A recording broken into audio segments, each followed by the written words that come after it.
Malcolm x, শিক্ষার মাধ্যমে রূপান্তর।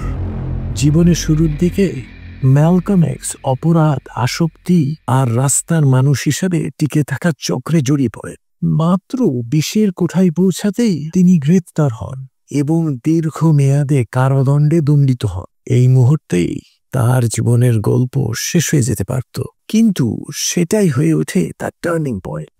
কারাগারে তিনি ছিলেন শারীরিকভাবে বন্দী, কিন্তু আবিষ্কার করলেন এমন এক শক্তি যা কেউ কখনো কেড়ে নিতে পারে না, জ্ঞান অর্জনের ক্ষমতা। তিনি শুরু করেন অভিধান দিয়ে, তারপর ইতিহাস, ধর্ম, রাজনীতি এবং দর্শনের বই পড়ে জ্ঞান অর্জনে ডুবে যান। তিনি বুঝতে শুরু করেন কিভাবে অন্যায়ের কাঠামো গঠিত হয়েছে আর সেগুলোকে কিভাবে চ্যালেঞ্জ করা যায়। জ্ঞান যত গভীর হচ্ছিল, তার আত্মপরিচয় তত গাঢ় হচ্ছিল। তিনি উপলব্ধি করেন তিনি কেবল একজন অপরাধী নয়, তিনি একটি বড় ও শক্তিশালী ইতিহাসের অংশ।